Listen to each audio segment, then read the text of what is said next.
Côté pro, tout va bien, mais côté perso, c'est un peu compliqué. Mais what the f***? Vous vous sentez parfois pris dans le tourbillon du travail avec l'impression que votre vie personnelle en pâtit, vous n'arrivez plus à trouver l'équilibre entre les deux, ou bien vous ne l'avez jamais trouvé. Ravi de t'accueillir, Steve Omponou. Des marques commencent à le contacter pour qu'il promotionne leurs produits. Ce chapeau, il a changé ma vie. Transformer les difficultés en avantages, qui plus est avec recul et une certaine dose d'humour. Steve Omponou, influenceur volubile, chef d'entreprise rayonnant. Je suis Steve Omponou, expert en autorité publique, et aujourd'hui je vais vous partager mes tips qui font que j'ai un équilibre entre ma vie professionnelle et ma vie personnelle. En fait, j'ai une vie tout court. Si vous voulez éviter le burn-out tout en maximisant votre réussite, restez avec moi jusqu'au bout. Je vais vous donner quelques conseils qui vont vous aider, que vous soyez chef d'entreprise, entrepreneur, salarié, avec un side business ou en reconversion professionnelle, coach ou tout simplement entrepreneur. En fait, avant, je percevais l'équilibre vie pro, vie perso comme un mythe. Et non, ça n'en est pas un. Tout d'abord, il n'existe pas de vie professionnelle ou de vie personnelle distincte. On n'a qu'une seule vie. Lorsque nous ne sommes pas bien au travail, nous ramenons cela à la maison, qu'on le veuille ou non. C'est le principe des vases communicants et vice-versa. Finalement, on est obligé de concilier les deux et c'est ce qui fait notre résilience.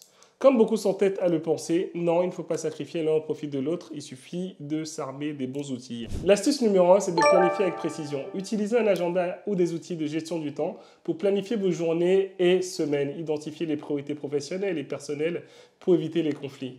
Imaginez que vous vous levez un lundi matin, prêt à affronter une semaine qui s'annonce chargée. Vous avez des réunions importantes, des échéances à respecter, mais aussi des moments personnels que vous ne voulez pas laisser passer. C'est là que la planification avec précision entre en jeu. Identifiez vos priorités de la semaine. Quels sont les projets professionnels cruciaux? Quelles sont les occasions à ne pas manquer dans ma vie personnelle? En notant tout cela, je crée une vision claire de ce à quoi cette semaine devra ressembler. Comme je l'ai mentionné dans ma vidéo précédente, 5 clés pour réussir sa vie, le guide ultime de la productivité. Des imprévus peuvent surgir, c'est la vie d'entrepreneur après tout. Mais avec une planification précise, je peux rapidement m'adapter, réorganiser mes priorités et m'assurer que rien d'essentiel n'est sacrifié. Chez moi, j'ai un calendrier sur le frigo avec des pages pour m'organiser en famille. Astuce numéro 2, c'est de vous fixer des limites. Définissez des heures de travail claires et respectez-les. Évitez de vous laisser emporter par les tâches professionnelles au détriment de votre vie personnelle. En tant qu'entrepreneur, il est facile de se laisser emporter par la passion et l'enthousiasme pour son entreprise. Cela m'est arrivé plus d'une fois, les heures de travail s'étirent, les week-ends disparaissent et soudainement on se rend compte que la vie personnelle en a pris un coup. La première étape pour moi a été de reconnaître que définir les limites était une nécessité et non un luxe. Cela signifie de dire non à des appels tardifs ou à cette petite tâche ingrate qui semble surgir après les heures de bureau. C'est un engagement envers moi-même et envers ma famille. Ça prend 2 secondes, mais au fil du temps, on se rend compte qu'on a perdu 1 heure, voire toute la soirée. C'est le moment où je peux me détendre, passer du temps avec ma famille, mon fils, ma femme ou simplement faire quelque chose que j'aime. Je mets les messages en archivé. Sinon, je prends tout simplement un deuxième numéro pour mes proches. Astuce numéro 3, déconnectez-vous. Établissez des moments sans écran, en particulier avant le coucher. Cela favorisera un sommeil de qualité et réduira votre stress. La vie d'entrepreneur peut souvent ressembler à un marathon, surtout avec la tentation constante d'être connecté en permanence. Email, appels, réseaux sociaux, tout peut devenir une chaîne qui nous attache à l'écran. Alors à une certaine heure chaque soir, je mets fin à toute interaction avec les écrans. C'est le moment où j'émerge dans des activités relaxantes comme lire un livre, jouer avec mon fils ou tout simplement passer du temps en famille. C'est une sorte de signal pour mon cerveau et c'est l'heure de ralentir. Saviez-vous que la déconnexion digitale réduit le niveau de stress? Plus de notifications nocturnes non sollicitées, plus d'informations stressantes avant de dormir? Astuce numéro 4, déléguer. Ne portez pas tout le poids du monde sur vos épaules. Déléguez les tâches professionnelles lorsque cela est possible et collaborez avec d'autres entrepreneurs ou experts. Je sais ce que c'est de tout porter sur ses épaules. Au début de mon parcours entrepreneurial, je pensais que pour que les choses soient bien faites, il fallait que je les fasse moi-même. Le résultat, j'ai accumulé beaucoup plus de stress, beaucoup plus d'épuisement et ma vie ressemblait en fait à une to-do list sans fin. Ne vous méprenez pas, la délégation, ce n'est pas juste décharger des responsabilités, c'est un moyen de libérer du temps pour ce qui compte vraiment et réellement pour vous. Alors prenez le temps pour les bonnes personnes et trouvez ces bonnes personnes à qui déléguer. Astuce numéro 5, priorisez votre santé. Si vous ne priorisez pas votre santé, vous allez vous retrouver à l'hôpital et l'hôpital va prioriser votre santé pour vous. En tant qu'entrepreneur, je comprends les défis d'une vie trépidante, des journées interminables, des délais serrés et souvent notre santé glisse au second plan. Les amis, J'ai découvert que donner la priorité à la santé, en fait, améliore sa productivité et sa qualité de vie. Il faut pratiquer un exercice physique régulier. La piscine, la marche rapide, l'athlétisme, peu importe, c'est un investissement dans votre productivité. Vous avez déjà entendu, vous êtes ce que vous mangez, non? Eh bien, la santé, ce n'est pas un obstacle à votre succès, c'est la clé. En intégrant consciemment l'exercice et une alimentation saine dans votre routine quotidienne, vous ne sacrifierez pas votre productivité, mais vous allez la décupler. Cela m'amène à l'astuce numéro 6, c'est de fixer des objectifs réalistes. Essayez au maximum d'éviter de surcharger votre planning. Fixez des objectifs réalistes qui vous permettront de faire le travail de manière efficace plutôt que de simplement cocher des cases. Il y a quelques temps, j'ai fait un virage vers des objectifs plus réalistes. Plutôt que de viser la perfection, j'ai défini des étapes atteignables. Le résultat, une productivité accrue, moins de stress et un espace pour profiter de ma vie personnelle sans culpabilité.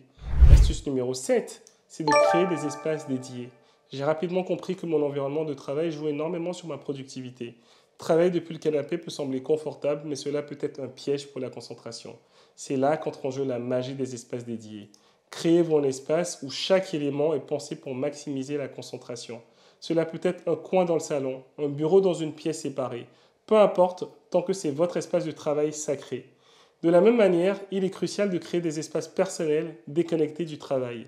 Ces endroits sont des refuges, que ce soit un coin lecture, un espace de motivation ou tout simplement votre fauteuil préféré.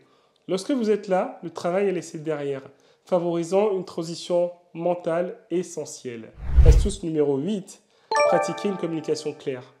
La gestion de travail et la vie personnelle peut parfois être difficile, mais sachez qu'en établissant des attentes claires, vous simplifierez les choses. Que ce soit avec votre équipe, votre famille ou vous-même, la clarté élimine les ambiguïtés et prévient les malentendus. En tant qu'entrepreneur, votre équipe est votre atout le plus précieux. La communication doit être claire avec eux et essentielle. Établissez des objectifs clairs, discutez des délais et assurez-vous que chacun comprend son rôle. Et pareil dans la sphère personnelle. Avec la famille, expliquez vos engagements professionnels, définissez des moments de disponibilité et de temps dédiés à la famille. La transparence sur vos obligations professionnelles permet à votre famille de comprendre et de soutenir votre parcours entrepreneurial. La communication claire est devenue ma superpuissance. En fait, je mets des réunions régulières avec mon équipe pour discuter des projets et à la maison, j'ai mis en place un calendrier familial. Astuce numéro 9, c'est d'investir en vous. En fait, on peut être pris dans le tourbillon des responsabilités professionnelles, mais imaginez si vous pouvez consacrer du temps chaque jour à votre développement personnel. Cela ne signifie pas seulement avoir de nouvelles compétences, mais cela veut dire aussi comprendre qui vous êtes en tant que leader et en tant qu'individu. La lecture, c'est comme une baguette magique pour l'entrepreneur en quête d'équilibre. Plongez-vous dans des livres qui inspirent, qui offrent des connaissances pratiques, qui nourrissent votre esprit. N'hésitez pas à jeter un coup d'œil à mon livre « J'ai toutes les excuses » qui va pouvoir vous apporter de la résilience dans votre parcours et vous aider dans votre quête. Perfectionnez-vous en vous inscrivant à des cours en ligne ou des formations et choisissez les sujets qui nourrissent vos compétences entrepreneuriales tout en contribuant à votre bien-être personnel. Pour ma part, j'ai pris la résolution d'investir consciemment dans mon développement personnel. Je fais des masterminds annuels, je suis dans des groupes d'entrepreneurs. Tout cela, ça a transformé ma vie. Cet investissement a boosté ma carrière. Enfin, la dernière astuce, c'est le quality time. Il est facile de se laisser absorber par les défis du quotidien, les défis professionnels. Prenez du temps pour des moments qui renforcent vos relations et rechargent vos batteries. Pour moi, c'est très important de renforcer les liens avec sa famille. En fait, on peut faire des dîners en famille, des sorties avec des amis ou avec nos proches, des week-ends, tout simplement dans la nature pour déconnecter. Bref, des moments de qualité sans distraction. Il y a quelques temps, je me suis rendu compte que chaque instant dédié à ma famille, à mes amis, me donnait énormément de force. Des vacances sans email professionnel, des week-ends déconnectés, cela a renforcé mes relations et m'a donné une énergie renouvelée pour affronter tous les défis du quotidien.